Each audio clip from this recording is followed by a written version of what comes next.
Hey guys, Brett Weiss here. Welcome to another video. Talking about something a little different today, but it is gaming related, but it's actually a little bit serious. So I just got back from the Long Island Retro Gaming Expo. It was an amazing show, and hats off to Ryan Shapiro and all the staff and volunteers that just put on an incredible show. It's one of the best shows I've ever been to. Top tier in my book. It was the first time I'd ever done the show after years of trying to get out there. Ryan Shapiro invited me a few years ago, and we've kept in touch ever since, and it just hasn't worked out, and I'm so happy it did this year, and I would love to go back. If they invite me out, I will definitely go back. I loved it. It was a blast every second of the way. Got to catch up with friends, but apart from the show, I mean, it was a great show. I sold a ton of books. I had an amazing time.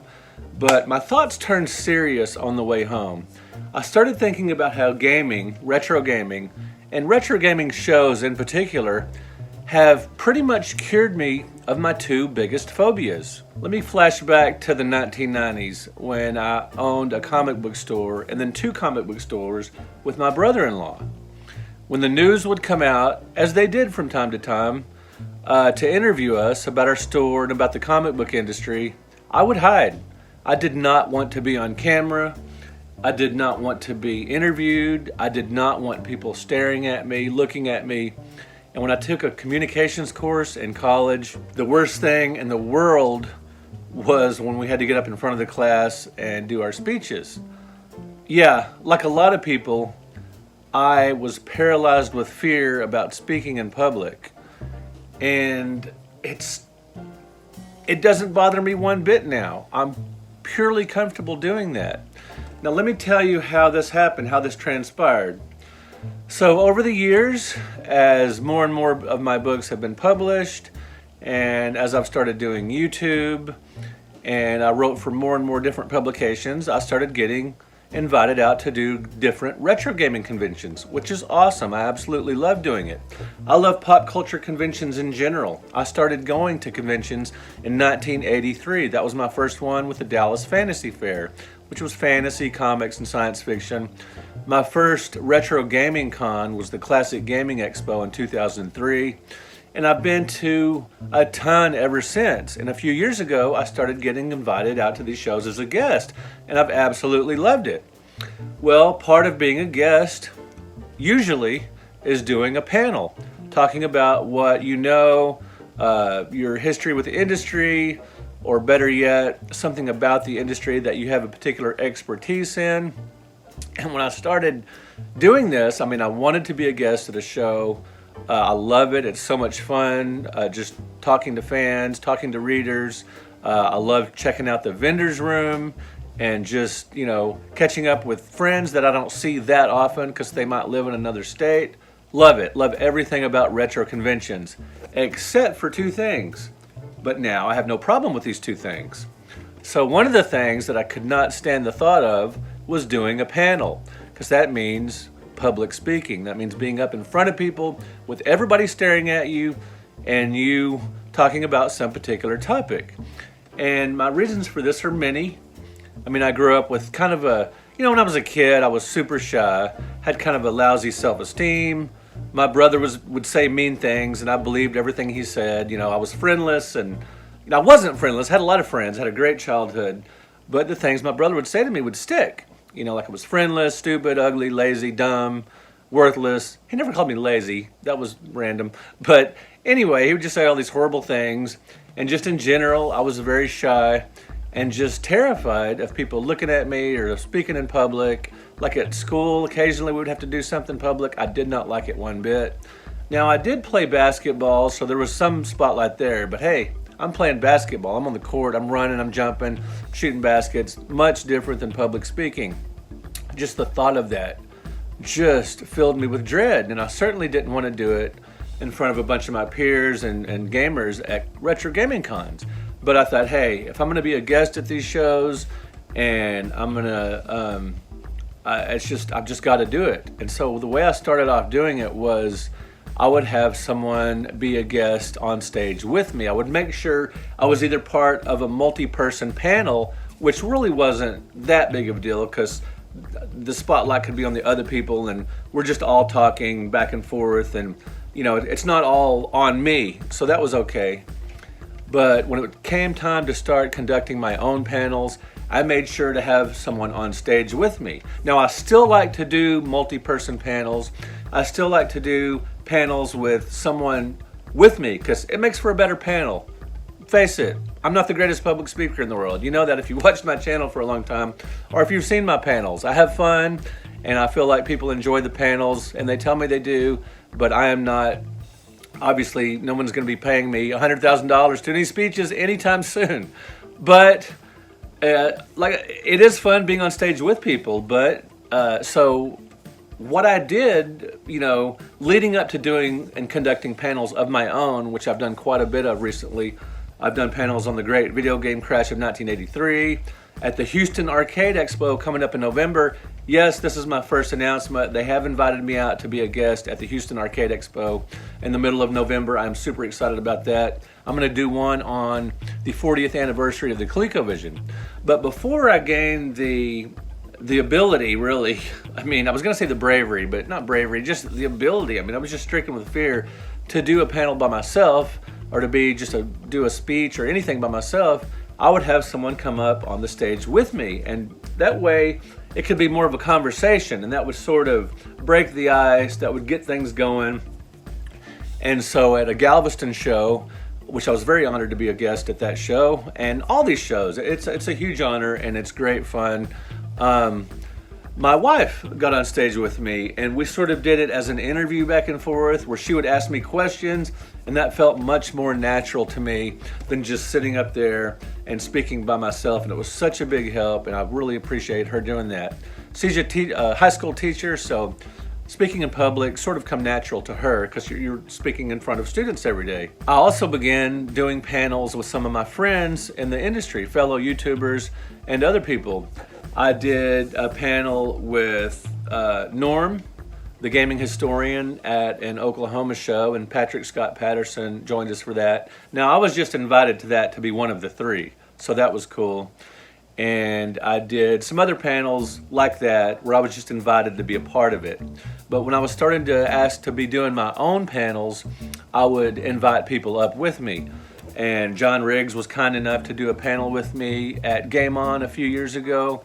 Kelsey Lewin did one with me at Portland a few years ago. That was awesome. We did one on, just content creation and video game history. It was a lot of fun. I did a panel with John Lester, Gamester 81. I believe that was in Portland as well. And just great. I really appreciate them helping me out and doing my panel with me. That was awesome. And it was just great. I could do it. I could function. I could introduce them and they could speak. And it was just kind of a back and forth. It seemed more natural. But getting up in front of people by myself, just terrifying. And even doing any kind of public speaking, even with other people, that was still pretty nerve-wracking.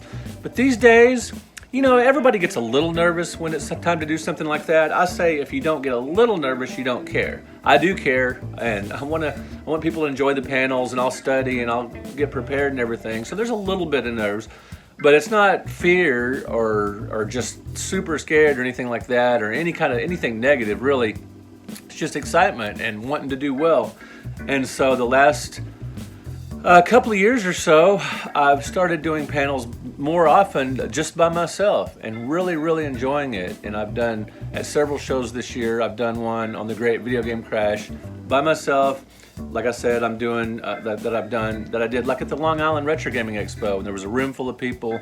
I got a big round of applause afterwards, and only a couple of people left. That's always a good sign. And the show I did before that, Game On Expo in Phoenix, I had a good crowd and nobody left. So that's always exciting, always great, kind of gratifying when, and people leaving, sometimes maybe someone needs to go, or they get a message or a call and they need to leave, or it's just the topic's not quite what they thought, or maybe they just think the speaker's not that great. That's entirely possible, but I don't take it personally. There's different, I've left panels early for different reasons. Maybe I got an itch just to play a game instead. Whatever the case, it's always an honor for people to come out to your panel, because you're at a big retro gaming convention. They can, people can actually be over playing arcade games, can be over playing console games. can be at a competing panel.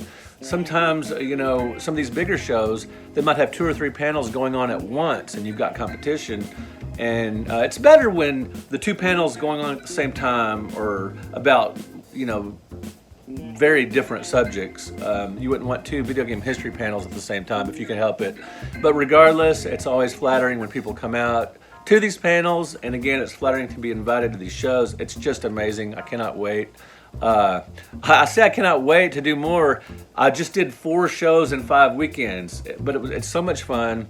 And again, for years, my favorite aspect of a gaming convention was the vendor's room, and that's still right up there at the top. But also is just seeing friends every year and hanging out after the shows. It's just so incredible, so much fun. Checking out different towns, being able to explore different cities has been amazing. Doing these shows has been it's just been a great opportunity to travel. It would be very difficult to do this much traveling if it wasn't for these promoters inviting me out to these shows and letting me have a booth and helping with travel expenses and all this kind of stuff. Just amazing. I really appreciate it. Hats off to all you convention promoters, convention organizers. I cannot imagine hosting a convention myself. I can't imagine how much work goes into hosting one of these conventions. I know it takes months and months and months of preparation. It takes a lot of volunteers. It takes a lot of money. It takes just a tremendous amount of coordinating with the city, with the venue. And I know some of the bigger shows have lawyers involved, and there's insurance to consider and all this stuff. I just can't imagine. I get a headache thinking about it. But so hats off to all of the convention promoters. Now, I mentioned another, I think I did, mentioned this. Doing retro gaming conventions has cured me of 2 of my biggest phobias. And my number one was speaking in public. And they say that's for a lot of people, that's scarier than death, just speaking in public. I'm not super scared of death. I'm just scared of the way I die. I mean, just not existing is a bummer, but I don't want to die in a painful way. I'll put it that way. Getting off topic here, as I sometimes do, let's get to my second phobia that retro gaming cons have cured me of, the fear of flying. My wife will tell you that the first few times we flew together that I was a white knuckle flyer, that every little noise, every little creak, I might grab her arm, hold her hand, or whatever, and I did not like flying. I just always felt, it just reminds me of my mortality, always feel like something's gonna go wrong. And objectively, flying is a very safe way to travel. But flying a commercial airliner is very safe. But man, it just doesn't feel like it. But now I've gone to so many of these shows that it's just become second nature. Yeah, something could still happen. I mean, there's no guarantees in life. Something could happen on the way to the airport. Something could happen in the plane. Whatever the case, there's no guarantees in life. Nothing is perfectly safe. But I like flying now. I don't mind it at all.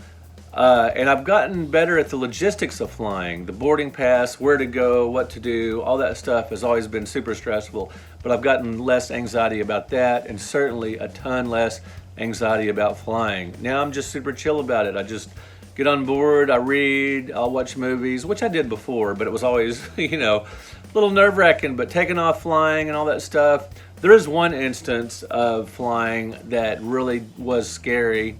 This was a few years ago. We hit some turbulence, which is always kind of a little nerve-wracking, but we hit turbulence so bad, it felt like the plane was just it was rattling and shaking so hard, it felt like it was just gonna fall apart. It just started hitting harder and harder till the point where I had a plate. This was a long flight. I had a plate of food, and my food and a lot of other people's just, bam, smashed up to the ceiling. That's why you have seatbelts on in an airplane, in case something, really bad turbulence, you could get jostled out of your chair. But anyway, I've rambled long enough. So anyway, thank you so much to retro gaming promoters. Thank you to retro gaming and all you guys out there who come to these shows and help support these shows, who come to my panels, who buy my books, who make all this stuff possible. I greatly, greatly, greatly appreciate it. It is so wonderful. It is so awesome. It is so amazing. It is such a positive influence in my life. Now I'm going to talk about some more things that retro gaming has given me in future episodes, such as great friends I've met, some of the finds I've made and all that stuff. I'm still going to conventions. I'm still loving it. All right, there you go, guys. My two biggest phobias that I've conquered through retro gaming: the fear of flying and the fear of speaking in public. Those are largely gone, things of the past. Now, disaster could strike, like I said. Maybe I'll blow it at a panel, who knows, and maybe I'll have a really unpleasant flying experience. Let's hope not. All right, guys, thank you so much for watching. Let me know in the comments some of your biggest phobias, maybe your two biggest phobias. Better yet, let me know what phobias you've conquered and how. I would love to hear about it. Let's see. I've got some conventions coming up. I'm going to be doing Retropalooza and Portland Retro Gaming Expo in October. And then in November, I've got Torg in Columbus, Ohio, and the Houston Arcade Expo. I will put links to those shows in this video. Thank you guys so much for watching. Thank you for liking this video. Thank you for subscribing to the channel. I really appreciate it. We will talk to you guys in another video.